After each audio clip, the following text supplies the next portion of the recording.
Hello everyone, welcome to the online platform Icons Pilani. हम जो last discuss कर रहे थे, हमने डिफरेंशियल इक्वेशन चैप्टर स्टार्ट करा था। उसके हमने 9.1 9.2 कर लिया था, है ना। अब हम क्या कर रहे हैं, आपकी जो नेक्स्ट एक्सरसाइज है वो, उसके हमने बेसिकली बहुत सारे क्वेश्चंस कर लिए थे। हम अब क्वेश्चन नंबर 7 से स्टार्ट कर रहे हैं। 7 क्वेश्चन देखो क्या है, वाई लॉग वाई। कुछ 7 क्वेश्चन है आपका एक्सरसाइज किसका, 9.3 का।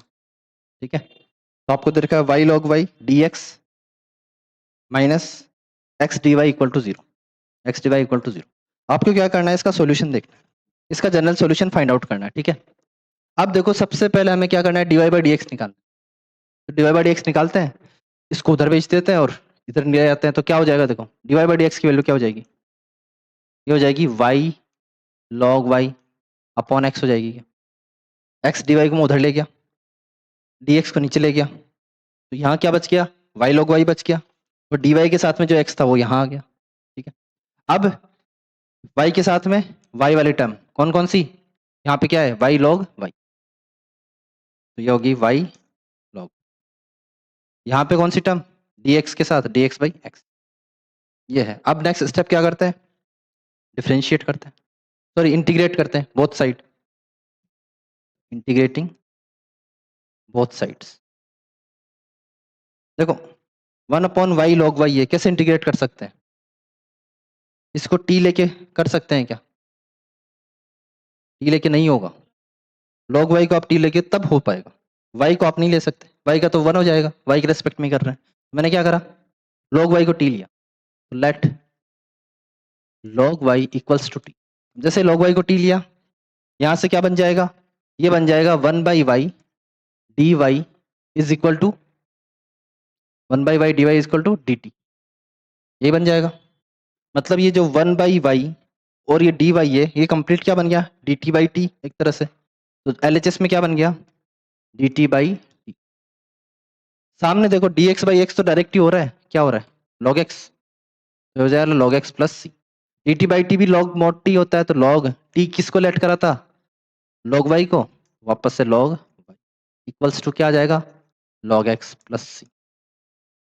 ये आ गया। अब आपको और फर्दर सोल्व करना तो ये कर सकते हो, log x को मैं इधर ले आता हूँ, तो ये क्या बन जाएगा, log के अंदर log y है, माइनस आ जाएगा log x equal to c। क्या करूं मैं, log a minus log b है, log a बाई b कर सकता हूं, तो ये क्या बन जाएगा, log y upon x equal to c। चाहूं तो मैं एंटी लॉग भी ले सकता हूं, एंटी लॉग लूंगा तो क्या बनेगा, log y upon x equal to, ये बनेगा देखो e की पावर c एक तरह से, है ना। e की पावर c को मैं एक नया कांस्टेंट नाम देता हूँ c1, तो ये बन गया। और फर्दर सोल्व कर लूं तो x को इससे मल्टीप्लाई कर दूंगा। ठीक है, तो ये आपके फाइनल आंसर हो जाएगा क्वेश्चन नंबर 7 का। तो क्वेश्चन नंबर 7 के बाद में हमारे पास जो क्वेश्चन है, थियरी वाले क्वेश्चन है। थियरी वाले क्वेश्चन में हम क्या करना है कि पहले इक्वेशन बनानी है और उसको सोल्व करनी है। तो देखो हम इक्वेशन ले रहे हैं क्वेश्चन नंबर 17 से। क्वेश्चन नंबर 17 क्या बोल रहा है कि find the equation of the curve passing through the point 0, -2। Passing through है वो 0, -2। और क्या बोल रखा है, that any point x y on the curve, वो जो कर्व है उस पर कोई भी पॉइंट एक्स वाई है, the product of the slope of its tangent and y coordinate of the point is equal to the x coordinate of the point. देखो क्या बोल रहा है, मान लेते हैं ये कोई कर्व है, ये कोई कर्व है हमारे पास, कर्व पे कोई भी पॉइंट एक्स वाई है, ये रहा पॉइंट एक्स वाई। इस पॉइंट एक्स वाई पे अगर हमने टेंजेंट ड्रॉ करी, टेंजेंट ड्रॉ करी, तो इस टेंजेंट क्या होती है, लाइन होती है, और इस लाइन का क्या होगा, कोई स्लोप होगा। तो ये क्या बोलना चाहता है कि इस कर्व पे जो टेंजेंट है, उस टेंजेंट की स्लोप कैसे दी जाती है। किसी भी लाइन की स्लोप, दो तीन मेथड पढ़े थे। एक तो ये पढ़ा था कि अगर कोई पॉइंट x1 y1 और x2 y2 हो तो स्लोप हो जाएगी y2 minus y1 upon x2 minus x1, है ना। लेकिन हमने चैप्टर 6 एओडी में, चैप्टर 6 एओडी में एक और हम क्या पढ़ते हैं कि जो स्लोप ऑफ द लाइन है ना, डायरेक्ट डिफरेंशिएट करके भी दी जा सकती है। जैसे कि अगर मान लो किसी लाइन की equation y equal to x plus one है ना, मैं इसको अगर डिफरेंशिएट कर दूं तो मेरे को क्या मिलेगा, dy by d x equal to one. देख लो इस लाइन की स्लोप वन ही तो है, y equal to m x plus c type की लाइन है, m की वैल्यू यहाँ पे वन है, सही बात है। अगर मान लो मेरे पास कोई ऐसी लाइन होती y इक्वल टू √2x, यहाँ पे भी मैं dy बाई डी एक्स करूँ, आंसर क्या आएगा √2। तो ये क्या हो जाएगी, ये स्लोप हो जाएगी, यहाँ पे भी ये क्या हो जाएगी, स्लोप हो जाएगी। तो हमें क्या पता है कि किसी भी कर्व का अगर मैं डिफरेंशिएट कर दूं उस पॉइंट पे, तो उस पॉइंट पे मेरे को क्या मिल जाती है, स्लोप मिल जाती है। अब जैसे जैसे इक्वेशन फॉर्म कर रहा है वैसे वैसे फॉर्म करते हैं। क्या बोल रहा है कि the product of the slope of its tangent, product किसका चाहिए, एक तो स्लोप ऑफ टेंजेंट, अब ठीक है, और किसका चाहिए,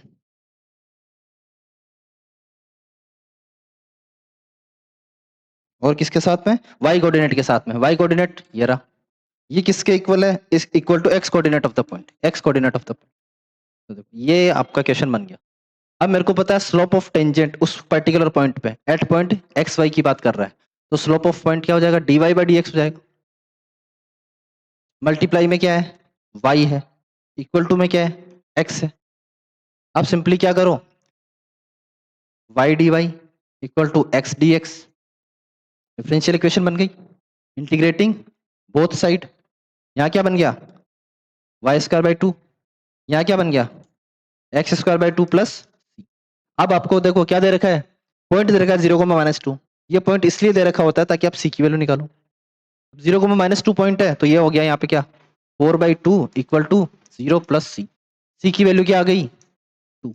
सी की वैल्यू 2 इसमें वापस पुट कर दो, क्या मिल गया, y square by two plus x square by two plus 2। सीधा अच्छा यहाँ पे इक्वल टू का साइन आएगा बेटा, यहाँ पे इक्वल टू का साइन, ठीक है। अब क्या करना है, चाहे तो आप 2 से मल्टीप्लाई कर दो, तो फाइनल आंसर क्या बन जाएगा, y square equal to x square plus, ये फाइनल आंसर, ठीक है। ये था आपका क्वेश्चन नंबर 17। 17 के बाद में चलते थे 18 पे। 18 क्या बोल रहा है, at any point x y of a curve the slope of the tangent is twice the slope of line segment joining the point of contact of the point, ठीक है ठीक है। देखो ऐसा बोल रहा है ये कोई कर्व है, क्वेश्चन नंबर है ये अपना 18। ये कोई कर्व है, कर्व पे कोई भी पॉइंट एक्स वाई ले लिया, इस पे टेंजेंट ड्रॉ कर दी, और इसने क्या बोला हुआ है, ये जो टेंजेंट है ना, इस टेंजेंट की जो स्लोप है, टेंजेंट की स्लोप क्या होगी, d y by d x. ये क्या है, ट्वाइस है, ट्वाइस है, किसके ट्वाइस है, slope of the line segment, एक और किसी लाइन सेगमेंट की बात हो रही होगी, उसकी स्लोप के ट्वाइस है। और लाइन सेगमेंट के लिए क्या दिया हुआ है, line segment joining the point of contact to the point -4, -3, find the equation of the curve that is passes through -2, 1। एक और दे रखा है इस पे, किस कर्व पे एक -2, 1 पॉइंट है, आपको लास्ट में पूछा क्या है, find the equation of the curve, इस कर्व की इक्वेशन चाहिए। इस कर्व पे एक पॉइंट क्या है, -2, 1 है, और क्या दे रखा है कि इस कर्व की एक्स वाई पॉइंट पे जो टेंजेंट है ना, एक्स वाई पॉइंट पे जो टेंजेंट है वो क्या है, ट्वाइस है। ट्वाइस किसके, एक कोई लाइन सेगमेंट है, लाइन सेगमेंट कौन सा है, लाइन सेगमेंट का एक पॉइंट तो दे रखा है क्या, -4, -3, एक पॉइंट तो दे रखा है -4, -3, और दूसरा पॉइंट ये एक्स वाई है, दूसरा पॉइंट कौन सा है, एक्स वाई है। तो ऐसा मान लो कि इसको और इसको जो मैच कर रहा है, मैं एक बार -3 बना देता हूँ,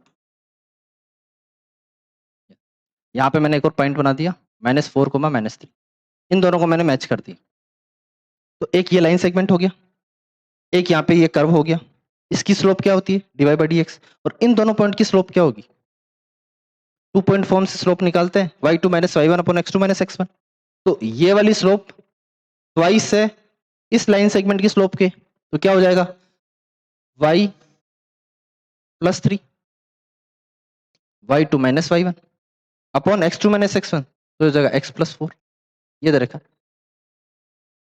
इक्वेशन बन गई। अब सिंपली सोल्व करना है, सोल्व करने के लिए क्या करो, dy के साथ y वाली टर्म ले आओ, और dx के साथ x वाली टर्म ले आओ, दोनों तरफ इंटीग्रेशन कर दो, यहां से बन जाएगा log मॉड में y+3, यहां बन जाएगा log मॉड में x+4 plus C.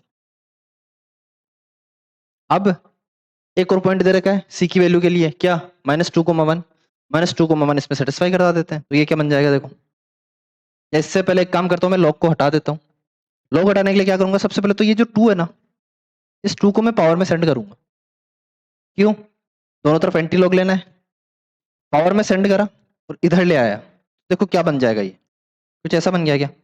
log y plus 3 divided by x plus 4 का होल स्क्वायर। समझ में आएगा ये? इस स्टेप पे मैंने क्या करा है, पहले तो ये जो हमारे पास पावर थी इसको ऊपर ले गया, फिर log a minus log b का formula log a by b लगा दिया, और सामने क्या है मेरे पास c। अब एंटी लॉग लूंगा, एंटी लॉग लेते ही ये e की पावर में चला जाएगा, जिसको एक और कांस्टेंट मान लो, है ना। तो यहाँ पे क्या बन जाएगा आपके पास, ऐसा बन जाएगा क्या, y plus 3 divided by x plus 4 का whole square equal to c। इसको c1 नाम दे दो चाहे। अब ये क्या एक कर्व की इक्वेशन दिख रही है, कर्व की इक्वेशन टाइप लग रही है। इसमें आपको c की वैल्यू चाहिए, c की वैल्यू के लिए एक पॉइंट दे रखा है -2,1, उसमें सेटिस्फाई करवा देते हैं। तो देखो ये हो जाएगा 1 प्लस 3 4 डिवाइडेड बाई एक्स की वैल्यू -2, तो -2 प्लस 4 कितना हो जाएगा, प्लस का 2 का स्क्वायर 4। सी की वैल्यू क्या आई 1, सी की वैल्यू 1 वापस इसमें पुट कर दो, तो ये हो जाएगा x प्लस 4 का whole square equal to y plus 3। तो ये आपकी फाइनल क्या आ जाएगी, कर्व की इक्वेशन आ जाएगी। आगे बात समझ में, नोट डाउन कर लो आराम से।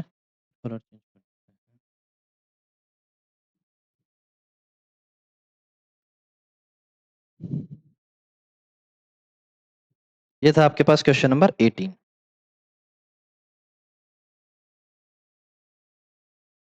क्वेश्चन नंबर 19 देखो।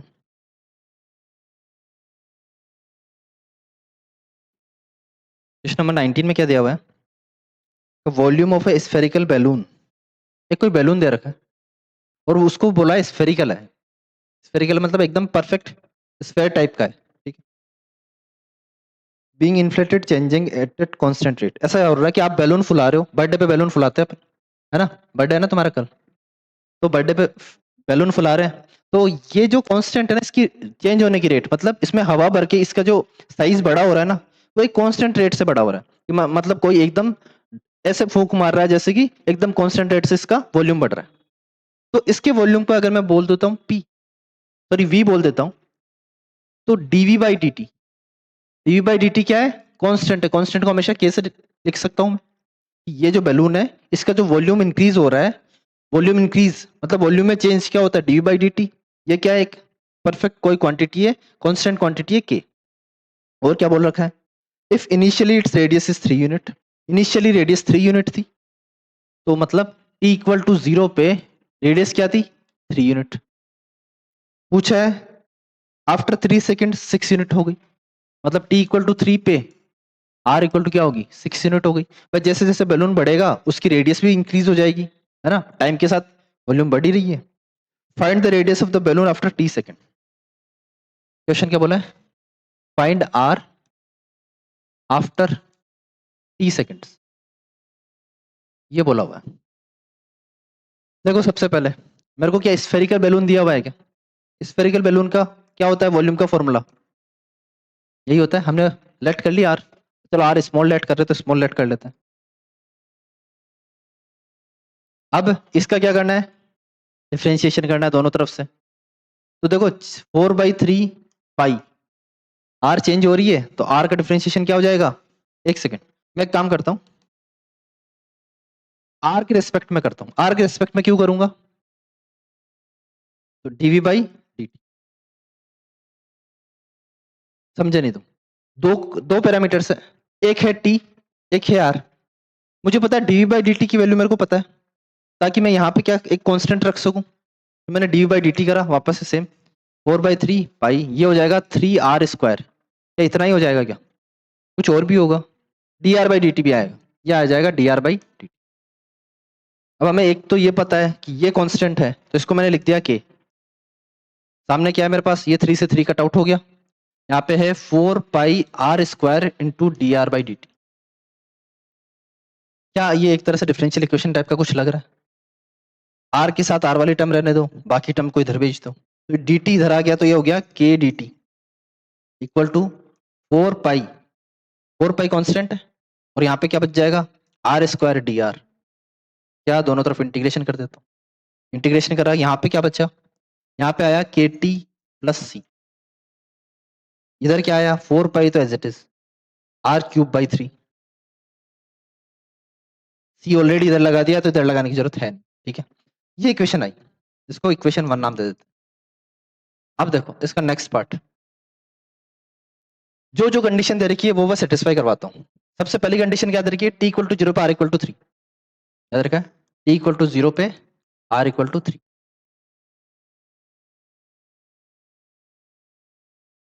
इसमें पुट करते हैं, टी इक्वल टू 0 मतलब ये पूरा 0 हो गया, सी की वैल्यू क्या आ गई, एज ए सी आ गई, फिर 4 pi into r cube by 3, तो 4 पाई आर क्यूब की वैल्यू, 3 का क्यूब की वैल्यू कितनी, 3 का क्यूब बाई 3 है, 3 का स्क्वायर ही बचेगा, यहाँ पे क्या आ जाएगा 9, सी की वैल्यू क्या आ जाएगी यहाँ से 36 पाई आ गई। ये हमने फर्स्ट वाली कंडीशन अप्लाई कर दी। सेकंड वाली कंडीशन क्या दे रखी है कि t इक्वल टू 3 पे r इक्वल टू 6। अब t की वैल्यू 3 ले लो यहाँ पे, तो ये क्या हो जाएगा, t की वैल्यू 3 लेते 3 के, ये हो गया 3 के। c की वैल्यू इस बार निकाल चुके हम क्या 36 पाई इक्वल टू 4 पाई, यहाँ पे है r का क्यूब, r क्या है इस बार 6 है, तो 6 का क्यूब बाई 3, तो देखो ऐसा हो जाएगा 6 इंटू 6 इंटू 6 बाई, देखो क्या क्या हो सकता है, ये 3 इसको भी इधर भेज दो, देखो कैलकुलेट करना है सिंपली, तो ये हो जाएगा 2 टाइम्स, ये 6 या 36 कट आउट हो गया, एक सेकंड नहीं होगा कट आउट, क्यों नहीं होगा बताओ, 36 पाई यहाँ पे प्लस का है, ठीक है। अब क्या करना है, और कुछ कट आउट हो रहा है, नहीं हो रहा, कोई बात, तो यहाँ से मेरे को वैल्यू चाहिए मेनली के की, तो 3 के इक्वल टू क्या हो जाएगा, यहाँ पे देखो कितना बन रहा है, ये हो जाएगा देखो 36 72 है ना, 72 इंटू 4 4 पाई, ये तो हो गया माइनस 36 पाई, यही वैल्यू आ गई, के की वैल्यू क्या आ गई 3 डिवाइड में गया 3, 18 3 जा, ये हो गया आपके पास 24, 24 3 जा 72, सही है, तो यहाँ पे आ गया 24, यहाँ पे आ गया 4 पाई, यहाँ पे आ गया 30 के बाद में 33 और 36 12 पाई, 3 से डिवाइड कर दिया पूरी इक्वेशन को, ये कितना बन गया 24 4 जा 72, 96, 96 पाई माइनस का 12 पाई, आंसर क्या आ गया 84 पाई।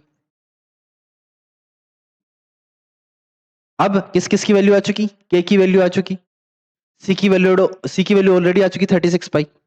अब क्या चाहिए, find r after t seconds, मतलब ये एक तरह से एक्सप्रेशन फाइंड आउट करवा रहा है, तो अब इस बार क्या करूंगा, इसमें के की वैल्यू भी रख दूंगा 86 पाई इंटू टी, टी का टी एज इट इज क्यों रखूंगा, आफ्टर टी सेकेंड्स बोला है, तो मेरा फाइनल आंसर क्या बन जाएगा देखो,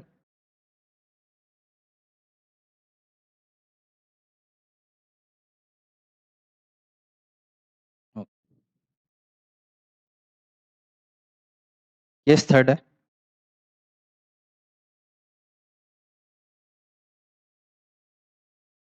केस थर्ड में है after t seconds, T seconds क्या हो जाएगा, इक्वेशन 1 की बात कर रहा हूं मैं, के की value 84 pi into t plus c की वैल्यू है 36 pi equal to 4 pi by 3 into r cube. आपको क्या पूछा है, find r after t seconds, तो आर की वैल्यू फाइंड आउट करने के लिए बोला है, तो आर की वैल्यू के लिए ये इधर मल्टीप्लाई हो जाएंगे और फाइनल आंसर क्या निकल जाएगा, इस पूरे की पावर मल्टीप्लाई होने के बाद में पावर 1/3, तो मैं यहाँ से क्या लिख दूंगा, फाइनल वैल्यू क्या लिख दूंगा, आर इज इक्वल टू 3 ऊपर मल्टीप्लाई हुआ 4 पाई नीचे मल्टीप्लाई होगा, तो ऐसा हो जाएगा 3/4 पाई, और यहाँ पे अंदर मल्टीप्लाई में क्या है 84 पाई इंटू टी प्लस 36 पाई, इसकी होल पावर 1/3, ये अपने पास फाइनल आंसर हो जाएगा आर के लिए। आ गया समझ में, क्या करा है, पहले जो इक्वेशन दे रखी है वो फॉर्म करिए, इक्वेशन फॉर्म करने के बाद में उसका क्या करा है, डिफरेंशियल इक्वेशन लगा के सॉल्व करा है, सॉल्व करने के बाद में जो जो केसेस दे रखे हैं ना वैसे वैसे केस फॉलो करते गए और फाइनल आंसर मिल गया। ये था आपके पास क्वेश्चन नंबर 19।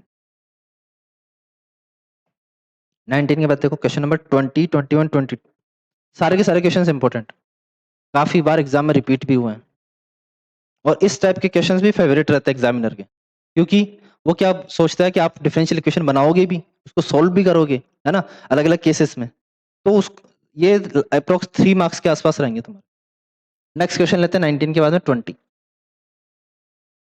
क्वेश्चन नंबर देखो, क्वेश्चन नंबर 20 क्या बोलना चाह रहा है, in a bank principal increases continuously at the rate of R% per year.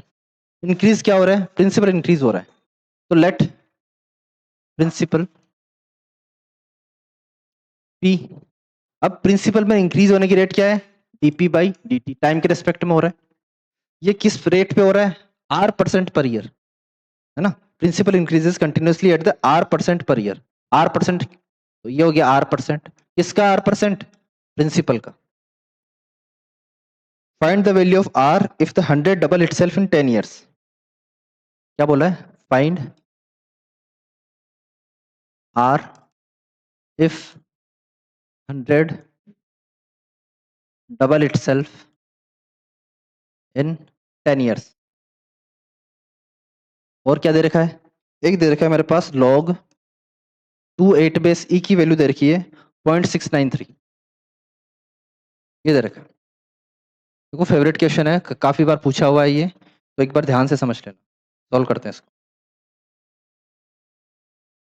देखो ये दे रखा है, किस फॉर्म में दे रखा है, ये हमने बनाई, डिफरेंशियल इक्वेशन बना ली। इसको नेक्स्ट स्टेप में क्या लिख दूंगा मैं, dp by p equals to, देखो R% से बढ़ रहा है तो R हमेशा कांस्टेंट लेट करना है, कांस्टेंट लेट करा तो ये क्या हो जाएगा, R बाई 100 dt। दोनों तरफ क्या कर दो, इंटीग्रेशन कर दो। यहां से क्या बन गया, log p। यहां से क्या बन गया, R बाई 100 तो एज इट इज क्या बन जाएगा, t प्लस, ये इक्वेशन आ चुकी है। इसको थोड़ा और सिंप्लीफाई करने का ट्राई करता हूं मैं, एंटी लॉग लेता हूं, एंटी लॉग लेता हूं तो p की वैल्यू क्या बन जाएगी, e की पावर में चल जाएगा क्या, RT बाई 100 प्लस c। इसको मैं क्या लिख सकता हूं, e की power RT by 100 dot e की पावर c, ये लिखूंगा। अब क्या करते हैं, जो जो कंडीशन दे रखी है वो काम करते हैं। तो देखो कि कंडीशन फर्स्ट क्या दे रखी है, कंडीशन फर्स्ट दे रखी है कि if 100 double self in 10 years। तो जब t इक्वल टू 0 था तब p क्या था, 100 था, क्योंकि आपने सबसे पहले 100 ही तो जमा करवाए। t इक्वल टू 0 पे p इक्वल टू 100, तो p इक्वल टू 100 तो p की वैल्यू रख दी 100। t इक्वल टू 0, देखो यहाँ पे t जब 0 बनेगा, यहाँ पे जब t 0 बनेगा तो ये पूरा का पूरा कंप्लीट 0 बन जाएगा, e की पावर 0 बन जाएगा, और e की पावर 0 क्या होता है 1, यहाँ पे हो जाएगा e की पावर c। e की पावर c की वैल्यू क्या आ गई, 100 आ गई। इसको इक्वेशन 1 नाम दे दो, इसको इक्वेशन 2 नाम दे दो। अब सेकंड केस क्या है, कंडीशन सेकंड क्या है, कंडीशन सेकंड बोल रहा है आपको कि t इक्वल टू 10 ईयर्स पे p क्या हो जाता है, डबल हो जाता है, डबल मतलब 200 हो जाएगा, सही बात है। तो अब ये वापस पुट करी मैंने, तो ये हो जाएगा 200, 200 इक्वल टू क्या हो जाएगा, e की पावर देखो इस बार क्या बन जाएगी, t की वैल्यू 10 है, 10 बाई 100 1 बाई 10 हो जाएगा, तो ये हो जाएगा e की पावर r बाई 10। और साथ में क्या है, e की पावर c, और e की पावर c की तो वैल्यू ऑलरेडी हमारे पास क्या है 100, यहाँ पे मैं क्या लिख देता हूँ, ये 2 0 से 2 0 गए, ठीक है। मेरे पास यहाँ से आंसर क्या आया, e की power r by 10 equals to 2। Anti log लेना है, एंटी लॉग लेंगे तो इधर से तो ये r बाई 10 आ जाएगा, आगे इधर से log एट बेस, ये किस में जाता है, इसमें जाता है क्या, यहाँ से एंटी लॉग ले रहा है, r बाई 10 आगे आ जाएगा, तो एक तरह से ये बनेगा क्या, मैं देखो एक स्टेप और लिख देता हूँ यहाँ पे, टेकिंग log बोथ साइड, तो ये हो जाएगा log e r की power 10 equal to log, base दोनों का मैंने ले लिया e क्यों लिया बेस, क्योंकि मुझे कहीं ना कहीं क्वेश्चन में log e दे रखा है।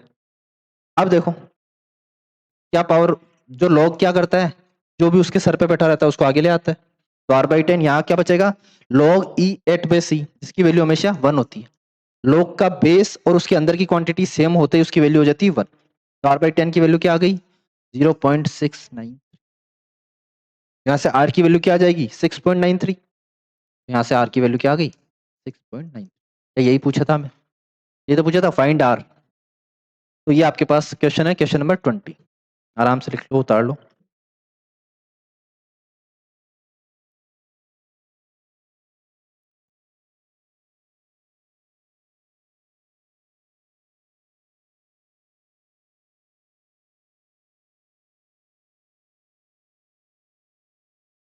20 के बाद देखो question number 21।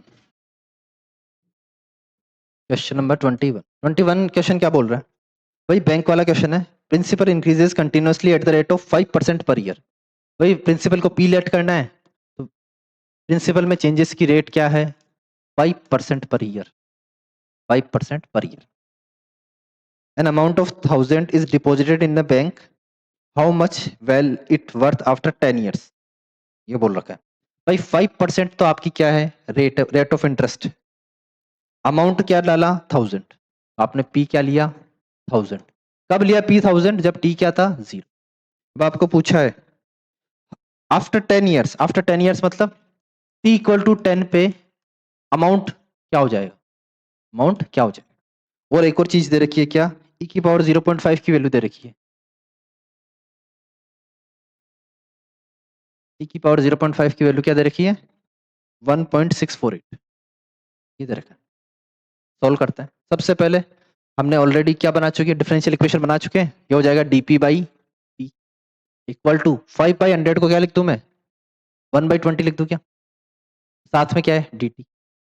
Both side integration कर दिया, डीपी बाई पी बन जाएगा log p। यहां से बन जाएगा t/20 प्लस का c। यहां तक कोई दिक्कत नहीं है। अब क्या करना है? सबसे पहले p की वैल्यू निकाल देता हूं। ये हो जाएगा e की पावर t/20 डॉट e की पावर c। ये इक्वेशन अपनी फर्स्ट है। इक्वेशन फर्स्ट में देखो कंडीशन फुलफिल करा के देखते हैं। At t equal to 0, at t equal to 0 p की वैल्यू है 1000। p की वैल्यू मैंने रखी 1000। यहाँ पे e की वैल्यू, t की वैल्यू 0 डालते e की पावर 0 हो गई। e की पावर 0 क्या हो जाता है? 1। e की पावर c की वैल्यू क्या आ गई? 1000। अब सेकंड केस क्या है? t इक्वल टू 10 पे हमें क्या निकालना है? p की वैल्यू तो निकालनी है। सॉरी p नहीं, जो भी आपका अमाउंट बनेगा ना वो निकालना है। t इक्वल टू 10 पे बात करते हैं। t इक्वल टू 10 रखा है यहाँ पे, तो क्या बनेगा? p इक्वल टू e की पावर t/20। t की वैल्यू इस बार क्या है? 10। तो 10/20। साथ में क्या? e की पावर c, और e की पावर c की ऑलरेडी वैल्यू हम निकाल चुके हैं क्या? 1000। अब देखो 10/20 क्या बन गया? e की power half, half which is 0.5 into 1000। देखो e की पावर हाफ की वैल्यू ऑलरेडी दे रखी है 1.648। 1.648 इंटू 1000, तो p की वैल्यू आ क्या गई हमारे पास? 1648। आगे बात समझ में? भाई e की पावर हाफ की वैल्यू दे रखी थी, सीधा पुट करा, p की वैल्यू हो गई 1648 रुपीज। इतना अमाउंट बन जाएगा। ये था हमारे पास क्वेश्चन नंबर 21। देखो क्वेश्चन नंबर 22 सबसे अच्छा क्वेश्चन मानता हूं मैं इस पूरी एक्सरसाइज का। बैक्टीरिया वाला बहुत टाइम रिपीटेड है, बोर्ड में भी बहुत टाइम रिपीटेड। आपने प्रीवियस ईयर क्वेश्चंस में भी देखा होगा, सबसे ज्यादा रिपीटेड क्वेश्चंस में से यही आता है। इसको करते हैं, देखो हो गया होगा ये। आगे चलो क्वेश्चन नंबर 22। देखो 22 क्वेश्चन क्या बोल रहा है? एक कोई कल्चर है, कल्चर बैक्टीरिया कल्चर की बात हो रही है यहाँ पे, है ना? उसमें बैक्टीरिया काउंट है 1000, सॉरी 1 लाख, है ना? बैक्टीरिया काउंट इसी टाइम पे क्या है? 1 lakh. 1 lakh. The number is increase by 10% in 2 hours. तो ये हर 2 आवर्स पे क्या हो जाता है? 10% इंक्रीज हो जाती है इसकी वैल्यू, है ना? In how many hours will the count reach 2 lakh? 2 lakh पहुंचने में कितना टाइम लगेगा? If the rate of growth of bacteria is proportional to the number present. भाई rate of growth of bacteria, पहले तो ये लेट कर लेते हैं कि जो बैक्टीरिया काउंट है ना वो है किसी टाइम पे t. Bacteria count at time t will be y. किसी टाइम टी पे बैक्टीरिया काउंट कितना है? वाई। ठीक है। अब हम सबसे पहले तो हमें जो ये इन्फॉर्मेशन देने की ना 1 लाख, 1 लाख इन्फॉर्मेशन, इसको हम कैसे यूज करेंगे कि टी इक्वल टू 0 पे क्या है? वाई इक्वल टू है 1 लाख। एक तो ये इन्फॉर्मेशन दे रखी है। ठीक है। आपको पूछा है कि कितने टाइम पे ये क्या हो जाएगा? 2 लाख हो जाएगा। तो आपको सेकंड कंडीशन क्या दे रखी है कि वाई क्या हो जाएगा? 2 लाख हो जाएगा। और ये पूछा है टाइम, तो पूछा है कितना टाइम लगेगा। और रेट ऑफ ग्रोथ क्या दे रखी है? 10% दे रखी है ना? कि हर 2 आवर्स में कितना कितना इंक्रीज होता है? 10% इंक्रीज होता है। और क्या दे रखा है कि जो बैक्टीरिया में रेट ऑफ चेंज है, तो देखो बैक्टीरिया काउंट कितना है वाई, तो इसका रेट ऑफ चेंज मतलब डीवाई बाई डी। ये प्रोपोर्शनल है किसके? Number of bacteria present. Number of bacteria present कितने थे भाई? तो इसमें चेंज की rate is proportional to number of bacteria present. तो नंबर ऑफ बैक्टीरिया प्रेजेंट हमने क्या ले लिया? वाई लिया हुआ है। तो ये क्या बन गया? ये ऐसा कुछ बन गया क्या? D y by d t is equal to, कोई कांस्टेंट ले लेता हूँ भाई, जब भी प्रोपोर्शनल का साइन हटाते हैं तो एक कांस्टेंट ऐड कर देते हैं, तो हमने के वाई ले लिया। क्या ये डिफरेंशियल इक्वेशन टाइप का दिख रहा है कुछ? नेक्स्ट स्टेप में क्या हो जाएगा? ये हो जाएगा d y by y equal to k d t. दोनों तरफ इंटीग्रेशन कर दूंगा, यहां तो बन जाएगा log y equal to k t plus. ये इक्वेशन बन गई। अब क्या करना है? जैसे जैसे जो जो बोला है वो करते जाते हैं, है ना। देखो क्या बोल रखा है इसने कि क्वेश्चन में एक और चीज क्या दे रखी है आपको कि the number increase by 10% in 2 hours ना, 2 घंटे में ये कितना 10% नंबर बढ़ जाता है। तो हमारे पास ये दो कंडीशन नहीं, एक और कंडीशन है। अगर मैं टी इक्वल टू 2 लेता हूं तो वाई की वैल्यू क्या हो रही है? 10%, मतलब 1.1 लाख हो रही है क्या? 1.1 लाख हो रही है। तो सबसे पहले फर्स्ट कंडीशन क्या है? कलर चेंज कर लेते हैं, ये रेड। फर्स्ट कंडीशन है, चेंज नहीं हुआ क्या? कंडीशन फर्स्ट क्या है? टी इक्वल टू 0 पे वाई है 1 लाख। यहाँ पे वैल्यू डाल देता हूं मैं, तो ये क्या हो गया? Log 1 lakh, log 1 lakh equals to k t plus c. T की वैल्यू तो 0 है, तो सी की वैल्यू आ गई लॉग 1 लाख। ये फर्स्ट कंडीशन से आ गई। सेकंड कंडीशन क्या है? कंडीशन नंबर 2 है कि टी इक्वल टू 2 आवर्स पे वाई की वैल्यू हो जाएगी 1.1 लाख, इंक्रीज हो रही है। तो अब देखो टी की वैल्यू तो 2 है, यहाँ पे लॉग वाई की वैल्यू क्या रखूंगा मैं? लॉग 1.1 लाख। ये हो गया लॉग वाई। वाई क्या है? 1.1 लाख हो जाएगा, 10% इंक्रीज हो रहा है, तो 1 लाख से क्या हो जाएगा? 1,10,000। फिर सामने क्या दे रखा है? के टी, तो ये क्या हो जाएगा? 2 × के। और क्या सी की वैल्यू ऑलरेडी है अपने पास? क्या है? लॉग 1 लाख। कोई दिक्कत नहीं यहाँ पे। अब क्या करो? ये लॉग इधर भेज सकता हूं मैं? अच्छा प्लस सी है ना, प्लस, ये इधर आएगा तो माइनस में जाएगा, तो ये क्या बन जाएगा? लॉग 1.1/1। कोई प्रॉब्लम नहीं है, इक्वल टू 2 के। या फिर के 2 को भी इधर भेज देता हूं मैं, तो देखो क्या आ जाएगा? 1/2। ये वैल्यू किसकी आ गई? के की वैल्यू आ चुकी। के की वैल्यू ये आ चुकी और सी की वैल्यू ऑलरेडी यहाँ पे आ चुकी। अब फाइनल वैल्यू किसकी निकालनी है मेरे को? पूछा क्या हुआ है कि y इक्वल टू 2 लाख पे t equal to question mark. एक काम करते हैं, इसको थोड़ा सा छोटा कर लेते हैं।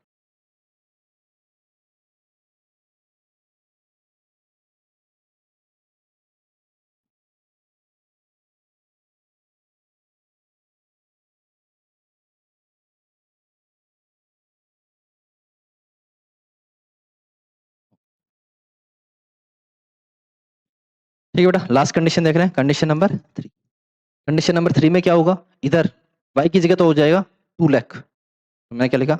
Log 2 lakh is equal to k into t. K की वैल्यू क्या है? अभी अभी निकाली है, क्या है? 1/2 लॉग 1.1। यही यही यहाँ पे 1.1/1 तो 1.1 ही होता है। इसकी वैल्यू रख दी, के की रख दी। टी की वैल्यू तो हमें चाहिए, और सी की वैल्यू क्या हमारे पास ऑलरेडी है? सी की वैल्यू क्या है? Log 1 lakh plus log 1 lakh. ये इधर आ जाएगा, इधर आते ही log 2/1 बनेगा विच इज log 2।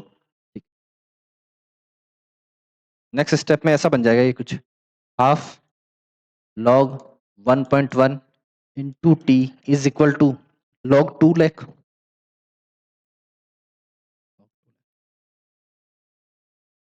इसको उधर भेज दो, तो ये क्या बन जाएगा?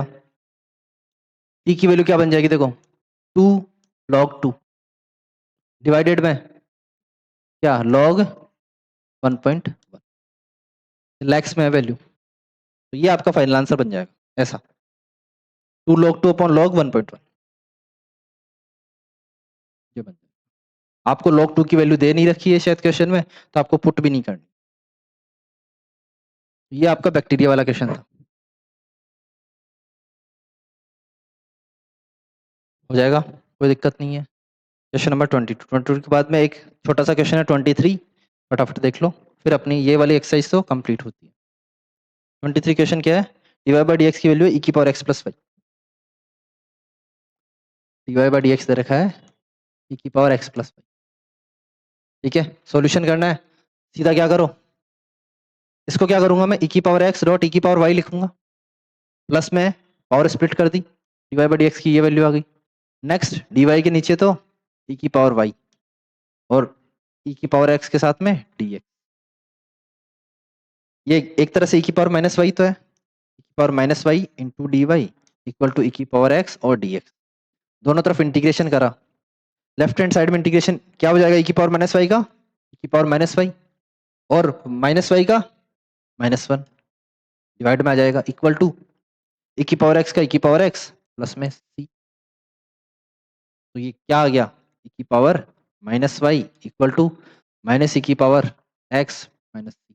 इधर ले आता हूं तो ये हो जाएगा ई की power x plus 1 upon e की power y equal to c. Minus c को मैंने एक नया सी दे दिया, कोई दिक्कत नहीं है। तो ये वाला देख लो, ऐसा कुछ बन रहा है, ये कुछ अलग टाइप से बन रहा है। फर्स्ट आंसर ही हो जाएगा ई की पावर एक्स प्लस ई की power minus y equal to c. ये था आपके पास डिफरेंशियल इक्वेशन कंप्लीट। आपका कौन सा वाला चैप्टर, सॉरी 9.4 कर लिया हमने। देखो बेटा 9.4 के बाद में हमें क्या करना है, होमोजेनियस इक्वेशन वो क्या होती है और उसको सॉल्व कैसे करना है ये सीखना। ठीक है बेटा।